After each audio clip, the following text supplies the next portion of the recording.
Coucou les amis et bienvenue dans ce nouvel épisode de la classe du professeur Doudou-Vos, un épisode consacré aujourd'hui aux visions mystiques notamment et plus généralement en fait au loot qu'on peut avoir finalement gratuitement, uniquement avec de l'activité dans le jeu.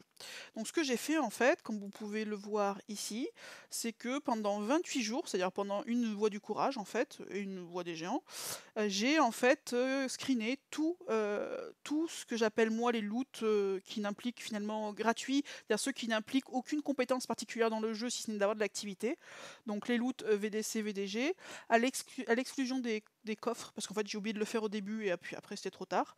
Donc à l'exception des coffres qui est à la fin, mais par contre tous les autres, euh, ceux que vous avez en fait en passant les différentes étapes, notamment via les défis, enfin les points que vous gagnez via les défis, les visions mystiques évidemment quotidiennes, les visions rares, les visions légendaires, les coffres monstres, les coffres raids, les coffres titans, les titans, alors bon nous on est sur du 14 ans continu, donc forcément c'est un titan par jour, donc là il y a 28 titans. Les cadeaux boutiques, c'est-à-dire les séries quotidiennes qu'on a maintenant, plus parce que c'était pendant l'anniversaire de SG, puisque c'était du 12 février au 9 mars que j'ai fait ça, du coup, 10 mars, pardon. Du coup, il y avait également les cadeaux boutiques qu'on a eu un petit peu spéciaux liés à l'anniversaire de SG, ce que j'ai appelé les cadeaux in-game, c'est-à-dire ceux qu'il y a parfois dans des offres in-game. Donc ça, je les ai récupérés aussi. Et voilà, donc j'ai mis tout bout à bout. J'ai essayé d'être relativement exhaustive, vous voyez, j'ai vraiment tout pris. Hein. Pour en faire en fait un récap ici, et pour voir un peu ce que ça donne. Déjà, s'agissant de mon activité, comme vous pouvez le voir, je suis à 611 visions mystiques. Alors, étant précisé que il me semble que j'ai dû en louper quand même, enfin que j'ai oublié d'en screen probablement, allez, on va dire peut-être 5, quelque chose comme ça. Mais je suis en moyenne à peu près 21 visions mystiques par jour. Alors c'est beaucoup, hein, on va pas se mentir, puisque c'est toutes les 2 heures les visions mystiques. Parce que moi, j'ai pour particularité d'être à mon compte, donc en fait, je peux allumer mon téléphone et claquer 3 pubs si j'ai envie, sans que mon patron m'embête, puisque mon patron, c'est moi. Et puis voilà, donc j'ai aussi, je travaille plutôt, on va dire, sur ordinateur, donc hors rendez-vous client, réunion et autres trucs du genre, mais donc ça veut dire que je peux quand même me connecter assez facilement au jeu et faire notamment mes visions mystiques. Puis en plus, au-delà de ça, je me couche assez tard, donc ça permet aussi, mine de rien, d'avoir une amplitude horaire, entre guillemets, assez importante. Par exemple, avant de me coucher, je fais mes visions mystiques, je allume mon téléphone, je fais mes visions mystiques et puis je me couche. Donc tout ça fait que j'arrive à en faire, j'en ai fait, sans me forcer particulièrement, 21 par jour, même si j'essaie de les faire régulièrement, mais sans faire à tout prix mes visions mystiques. Vision rare, bon, de toute façon c'est tous les 3 jours, donc j'en ai fait du coup 9. Les visions légendaires, c'est une par semaine, donc c'est 4, hein, ça c'est très simple. Les coffres monstres et coffres raids, j'en ai fait respectivement 47 et 46, donc je suis à 1,68, 1,64. Ça veut dire concrètement que sur 3 jours, il y a 2 jours où je fais 2 coffres monstres et le troisième un coffre monstre, et idem pour les coffres raids. 2 coffres raids sur 2 jours, et puis le troisième, j'en fais qu'un seul. Titan, bon comme je vous l'ai dit, on est sur du 14 non-stop, donc c'est un par jour. VDC, VDG, on s'en fiche. Cadeau, on s'en fiche. Donc voilà. Donc ça, c'est pour vous donner un peu une idée d'une activité. Donc je suis quelqu'un de plutôt très actif, hein, ça c'est pas... Voilà. Voyons maintenant ce que ça donne en termes de loot. Déjà, la première chose qui m'a surprise, moi personnellement, c'est le nombre de gemmes. Puisque je suis à 2275 gemmes. Sur ces 28 jours de looter comme ça, sur ça exclusivement encore une fois, je compte pas les guerres, je compte pas les tournois, je compte pas les events, je compte pas enfin tout ce qui peut, je sais pas, les résultats de mythique, les résultats d'événements d'alliance, les résultats je sais pas, la guerre des 3 royaumes, enfin tout ça, tout ce qui implique finalement une certaine enfin, qui va être fonction de votre façon de jouer. Là, je ne l'ai pas compté, c'est juste une question d'activité et finalement un petit peu de chance, puisqu'il y a forcément une part d'aléatoire comme toujours dans ce jeu. Mais donc rien qu'avec ça, je suis à 2275 gemmes par jour. À une époque, j'avais fait aussi ce test-là de savoir combien de gemmes on pouvait avoir en free-to-play. J'étais à peu près à 1000 gemmes par mois. Clairement, le fait qu'ils aient en fait augmenté énormément le nombre des visions mystiques, ça a bien changé les choses, puisque c'est là où on en loot le maximum. En emblème, je suis à 1840 emblèmes par mois. Ça veut dire à peu près, si on part du principe que j'en ai eu de manière équilibrée, c'est-à-dire vu qu'il y a 10 classes, c'est-à-dire que j'ai eu une répartition homogène, ce qui n'est jamais le cas, mais bon, en théorie à peu près 184 emblèmes par classe, ce qui est mine de rien, à la fois vous allez me dire peu, mais pas négligeable, sachant que vous pouvez en looter encore une fois en tour, vous allez en avoir beaucoup sur les tours, vous allez en avoir aussi pas mal sur les events, ce genre de choses, donc je trouve pas ça quand même anodin. Les jetons gris, j'en ai eu 150. 150, ça veut dire quoi? Alors vous allez me dire: «Les jetons gris, on s'en fiche». Bah, moi je trouve pas, pour 2 raisons. D'une part, si vous ne mettez pas beaucoup d'argent dans le jeu, ça vous permet en fait de faire votre défi, puisqu'il y a souvent un défi, faire, je sais plus combien d'invoques, par mois sur la voie du courage. Bon, bah, avec les jetons gris, vous êtes sûr jetons gris plus maintenant vous avez une pub aussi qui vous permet de faire une invocation quotidienne de héros, 1, 2 ou 3 étoiles ou des troupes. Donc ça vous permet d'être sûr de faire ce défi. Avant, moi, je gardais les jetons gris ou alors je finissais pas le défi volontairement. Là, vous n'avez plus besoin du tout de les retenir, hein. Rien qu'avec ce que vous lootez, ben, ça vous permet de faire le défi. Au-delà de ça, ce qu'on oublie souvent sur les jetons gris, c'est que bon, ça fait des héros, donc des feeders, ça donnait pour up vos héros, bon, c'est une chose, mais surtout, ça donne aussi quand même, mine de rien, pas mal de troupes. Alors, des troupes 1, 2, parfois 3 étoiles, et ça, on est plutôt content, parce que bah, du coup, notamment avec l'arrivée des troupes 5 étoiles, évidemment, les troupes deviennent de plus en plus le nerf de la guerre. Et bon, là, pour l'instant, tout le monde a fait ouais, c'est super, j'ai plein de héros, tout ça, mais forcément, les feeders vont commencer à se faire rares de plus en plus. Donc les jetons gris sont aussi une source d'apport de feeders de troupes, et ça c'est plutôt pas inintéressant. J'ai looté 14 jetons héros épiques, donc ça c'est plutôt pas mal, dont 9 en vision mystique. Donc ça veut dire quoi? Ça veut dire que par mois, j'ai à peu près une quinzaine d'invocations à faire sur les invocations saisonnières. Alors évidemment, les saisons... SG est pas stupide, il a bien compris que c'est là où on avait pas mal de jetons gratuits, donc bien évidemment c'est pas là où il y a les meilleurs héros, on va pas se mentir, mais honnêtement, il y a quand même Ukkonen par exemple, qui a été et qui est encore quand même un très bon tank, qui a été un excellent tank et qui l'est encore. Ça a été un héros d'événement saisonnier, donc lootable avec des jetons. Donc vous voyez, à en avoir 14 par mois, je trouve pas ça dégueulasse. Troupe 13, encore une fois c'est intéressant. Là où je trouve ça un petit peu plus anecdotique et même limite un peu ras finalement, autant pas en mettre, c'est les pièces qu'on peut looter. Alors celles que vous voyez, Atlantide, Gobelin, Défi, etc., ça c'est des choses qui sont via les cadeaux. Les pièces de récit par contre c'est celles qu'on loot via les coffres, mais honnêtement 55 sur 28 jours, je trouve ça, en général on en a 2 sur un coffre raid ou des choses comme ça. Je trouve ça vraiment trop peu en fait pour que ce soit intéressant. Avant, il me semble que quand on avait les pièces en fonction de la saison en cours, donc là c'est les récits inédits, on avait quand même plus que ça. Là je trouve que 55 c'est pas ouf ouf. Sinon, qu'est-ce qu'on a d'autre? Donc ça c'est différents types de pièces, comme vous pouvez voir. Donc il y a beaucoup de cadeaux hein, finalement. Les clés de costume, ça pour le coup, c'est comme vous pouvez voir, c'est essentiellement des visions mystiques 41. Sachant qu'il faut 5 clés de costume pour faire une invocation, ça veut dire que gratuitement, ça fait 8 invocations par mois, plus les 2 invocations que vous avez en finissant la quête, ça veut dire que par mois, gratuitement, vous avez une fois 10. Et je trouve ça plutôt très intéressant. Alors parfois c'est un petit peu moins, parfois ça va être 9. Moi en général je suis à peu près à 9-10, entre 8 et 10 plutôt pour être très exact. Bon, je trouve quand même que 10 invocations clés, 10 invocations costumes, c'est plutôt très intéressant, surtout que c'est un portail qui est vraiment, je trouve, intéressant déjà parce qu'actuellement les toons sont quand même très dans la méta, ils sont quand même bien relous avec leurs passifs notamment, on push leurs stats énormes. Mais au-delà de ça, je trouve ça intéressant si vous mettez pas ouf d'argent dans le jeu, parce qu'en fait c'est des héros qui sont reproductibles finalement. Une fois que vous avez chopé le costume, après avoir le héros tout nu, et pouvoir du coup lui monter les costumes à côté, ça se fait. Par exemple, je sais pas, moi j'ai looté Juntoon, que j'adore, surtout qu'en plus il est jouable en 6 tuiles, j'adore. Bon, actuellement j'ai plus d'éther jaune, donc bon voilà, mais je m'en suis gardé un deuxième pour pouvoir en faire un deuxième en fait. Donc ça c'est intéressant parce que c'est reproductible. Si vous choupez Marjana Toon, c'est génial parce que Marjana Toon, vous pouvez l'utiliser avec son costume 1, son costume 2, son costume Toon.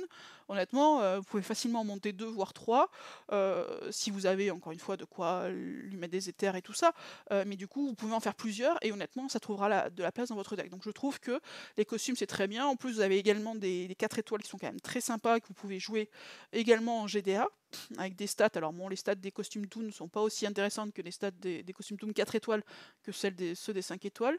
Ils ont fait des stats beaucoup plus basses, mais malgré tout, ça reste quand même jouable. Donc je trouve plutôt ce portail très intéressant. Donc savoir qu'on peut faire 10 invoques gratos par mois, c'est pas inintéressant. Teki Butin 47. Bon je trouve ça pas non plus dégueulasse. Alors moi j'avoue que j'en utilise très peu parce que je fais beaucoup notamment Atlantide tout à la main. Voilà, mais 47 par mois, je trouve ça sympa. Flacon Monde 15, sans compter notamment les events où on en loot quand même beaucoup, beaucoup. Je trouve ça très intéressant. Raid 9, Titan 9, donc ça aussi c'est très sympa. Soit vous les utilisez sur vos titans, soit vous faites de la chasse pour récupérer des ressources, donc c'est plutôt pas dégueu. On a chopé un peu de ferraille de jambon, les cristaux d'Aether 75. sachant qu'une fois 10 c'est à 90. Bon, c'est pas inintéressant, ça veut dire que quasiment pas une fois par mois, mais vous allez pouvoir faire à peu près une fois tous les 2 mois, euh, ou 2 fois tous les 3 mois, une invocation x10 à Aether, c'est plutôt sympa. Les cristaux d'évolution, ça, bon, c'est plutôt plus anecdotique, je trouve. On a eu quelques éthers, ah oui, à Aether, je les ai eu, mais seulement sur la VDG, j'en ai pas looté en vision mystique. Les héros entraîneurs, mine de rien, je trouve qu'on en chope pas mal. Vous voyez, 85, une étoile. Ça aussi, c'est les visions mystiques, hein, notamment, qui permettent d'en looter quand même beaucoup. Et aussi les coffres, particulièrement les coffres raids où on en trouve. Voilà, héros entraîneur 2 étoiles également. Donc ça, c'est du feeder, je trouve ça aussi très sympa. Mine de rien, on en loot pas mal. Les troupes, alors ça, c'est plutôt lié, je pense, à l'anniversaire de SG. Parce que sinon, on n'en loot pas autant que ça. Moi, j'en loot très très peu des troupes entraîneurs, mais bon, on est bien content quand on en a, parce que ça, pour le coup, c'est hyper utile. Après, vous avez tous ces trucs-là que je trouve assez inutiles en fait. C'est des ressources qu'on loot, alors bon, bah très bien, ça fait une ressource toujours supplémentaire, mais sauf que comme vous les lootez par un, vous voyez, une huile, une ficelle, enfin, je trouve que ça n'a aucun sens, très sincèrement, d'en looter une, par coffre ou par vision mystique ou autre. À la limite, on les looterait par 5. Je trouve que mine de rien, mis bout à bout, ça permettrait de maintenir en fait, parce que les ressources, c'est aussi quelque chose qui est très sous-estimé dans le jeu, mais qui est très important, notamment si vous voulez enquiller les tops sur les accus et ce genre de choses, sur les events d'alliance. Bah, vous avez besoin d'avoir un stock de ressources qui tourne, ou même pour du coup faire des troupes. Enfin bon, bref, il faut que vos ressources tournent et c'est quelque chose. La gestion des ressources, je pense, est un pan du jeu qui est très sous-estimé. Donc c'est toujours bon d'avoir des ressources, mais là par une, vous voyez, en un mois, j'ai eu 5 herbes communes. Mais qu'est-ce que vous voulez que j'en fasse en fait? Je veux dire, il y a un moment, soit on les met par 5 à la limite, ou peut-être 10, soit on les met pas en fait. Parce que là, bon, vous voyez, plus on augmente, plus il y en a quand même. Voilà, bon, j'ai eu 35 pierres de feu, bon bah c'est chouette. Et après, vous retombez sur finalement ceux qui sont les plus utiles, c'est à savoir ceux-là en général, ou ceux-là, où là, pour le coup, vous en tout lootez beaucoup moins. Donc bon, je trouve pas ça très très intéressant. Vous voyez, pareil, là on loot, par exemple les kits d'aventurier, c'est un truc enfin, dont on a en général besoin dès lors qu'on a 2 camps 2 qui tournent en parallèle. Bon, 7 sous les 28 jours, bon bah autant dire qu'on n'en a pas. Quitte à en mettre, autant les mettre un bon coup ou ne pas en mettre du tout. J'avoue que cet entre-deux, je trouve un peu stupide. Sinon, sur les 3 étoiles, ce que j'appelle moi les matériaux d'évolution 3 étoiles rares, bah, alors ça c'est des trucs, passé un certain niveau, on s'en contrefiche parce qu'on en a des milliers, enfin des milliers, des centaines, et qu'on les regarde plus. Quand on commence par contre, c'est une denrée dont on manque, bah, on peut voir que, vous voyez, mine de rien, par mois, bah, c'est pas anodin. J'ai trouvé 11 outils de constitution de pièges, des capshots, tout ça. C'est pas ouf, mais on en a quand même quelques-uns. Matériaux 4 étoiles, forcément, c'est un petit peu moins. Donc j'ai eu quoi? J'ai eu des fléchettes sur Titan, des anneaux sur Titan et sur coffre monstre, un onguent sur Titan, 2 télescopes sur Titan, et en VM, j'ai eu une lame de Damas. Donc vous voyez, j'en ai eu au total des mat 4 étoiles, j'en ai eu 1, 3, 4, 7, 8. Donc j'en ai eu 8 au total, ce qui est pas inintéressant. Et après, il y a pas mal de matériaux de combat. Ça, on en loot pas mal parce qu'en fait, souvent sur les visions mystiques, la vision mystique classique de base, c'est 1, 2, 3 gemmes, plus soit un soin mineur, soit des flèches, soit une hache, soit ce genre de choses. Donc du coup, c'est pour ça qu'il y en a pas mal. Mais mine de rien, par exemple, une denrée dont on peut facilement manquer si on fait beaucoup d'events, par exemple, c'est du bois dur et des haches. Bon, moi, c'est pas mon cas, mais mine de rien, par mois, ça fait 78. Moi, c'est le mana mineur que j'utilise plus, par exemple, ou les potions de mana classiques. Là, vous voyez, mana mineur, j'en suis à 90, bon c'est pas ouf mais c'est toujours ça. Potion de mana à 64, donc ça me permet en fait de pas en fabriquer. En général, je suis à peu près autosuffisante sur les potions de mana, ce qui est plutôt pas mal, sauf quand je fais un gros event où là je dois quand même en fabriquer quelques-unes. Bon après évidemment plus vous montez en gamme d'objets, moins vous en trouvez. Bon. Vous voyez, attaque dragon 26, bah, je trouve ça pas ça dégueu, tornade on s'en fiche, 2 c'est quasiment rien. Mais attaque dragon 26, c'est pas, sachant qu'on peut l'utiliser aussi sur les events, c'est pas si mal. Et après, bon, tout ce qui est objet de combat 5 étoiles, ça c'est des cadeaux, hein, parce que sinon on en a pas, on n'en loot pas les parchemins, les ouragans, tout ça, même si on en manque cruellement. Donc on a là, mais quand même assez peu. Mais voilà, donc je me suis dit que c'était pas inintéressant en fait de pouvoir comparer ça avec notamment les documents qui nous avaient été donnés à la base lorsqu'ils ont sorti une nouvelle vision mystique pour voir que bon, bah, ces documents sont complètement faux, hein, soyons très clairs. Notamment, j'ai jamais eu un jeton doré en vision rare ou en vision légendaire. Mais bon, malgré tout, donc je trouve que ces visions rares et légendaires, c'est un petit peu de l'enfumage, pour être tout à fait honnête. Quoique, hier, j'en ai quand même eu un dans mon équipe qui, en vision légendaire, a réussi à looter un tome blanc. c'est-à-dire ceux qui permettent de passer notamment sur un chevron, donc en général on utilise ça évidemment sur le 4e chevron d'un 5 étoiles, sans utiliser aucune ressource ni matériau d'évolution. Donc c'est plutôt un tome qui est très très rare, en général c'est des tomes qui sont à 100 balles. Donc ça c'est très très rare, mais le problème, donc c'est super, tant mieux pour lui, et c'est très bien. Le problème c'est que les taux sont tellement faibles et que finalement on en fait tellement peu de ces visions mystiques, parce que voilà, une légendaire c'est une fois par semaine. Bon bah si vous avez un taux de 0,001%, le temps de tomber dessus, autant vous dire qu'il y a un paquet de semaines qui se passent, quoi. Sauf si vous avez beaucoup de chance, ce qui peut arriver, mais ce qui est plutôt rare. Alors que les visions mystiques, leur force, c'est qu'en fait, certes, il n'y a peut-être pas grand-chose dans les visions mystiques, mais leur force, c'est leur nombre, qui fait que même 1, 2, 3 gemmes par vision mystique, et bien, lorsque vous en faites un certain nombre, ça s'accumule et ça commence à faire du chiffre. Donc voilà, ça serait pas mal s'ils mettaient, je pense, quelques petits éthers sur les visions mystiques quotidiennes. Là pour l'instant c'est réservé aux visions rares et légendaires. Vous pouvez avoir des aéthers par contre sur les visions mystiques, j'en ai pas eu ce coup-ci, mais ça m'arrive de temps en temps d'en looter, mine de rien.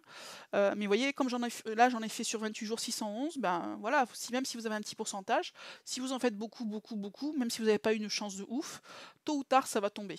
Alors que sur les rares et les légendaires, je trouve que ce qui est l'arnaque, c'est qu'on en fait trop peu en fait pour que les choses intéressantes qui peuvent tomber sur ces trucs-là tombent réellement, sauf à avoir beaucoup de chance.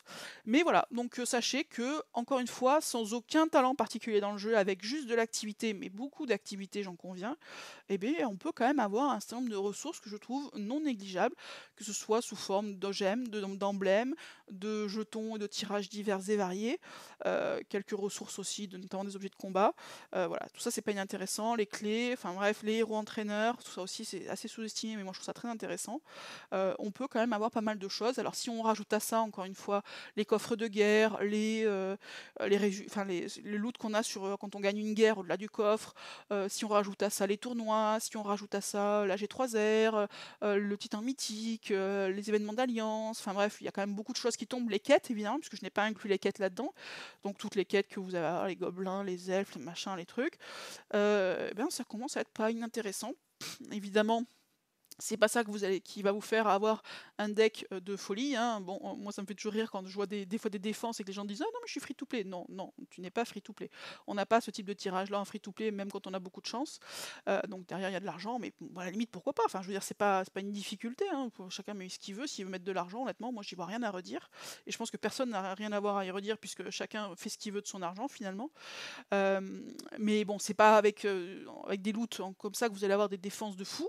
Mais mine de rien, on touche quand même quelques petites choses qui permettent d'avancer dans le jeu doucement, encore une fois, si on n'a que ça, plus vite si on met de l'argent à côté, mais c'est pas inintéressant, donc c'est pour ça que voilà, je voulais avoir un retour, en fait ça me titillait de savoir, alors je vous cache pas que ça m'a pris quand même du temps pour finalement un résultat pas non plus de ouf, mais bon, c'est plus une question finalement de curiosité intellectuelle.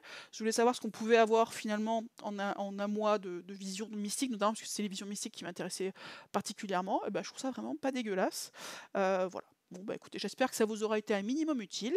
Et sur ce, je vous souhaite une bonne journée. Ciao les amis.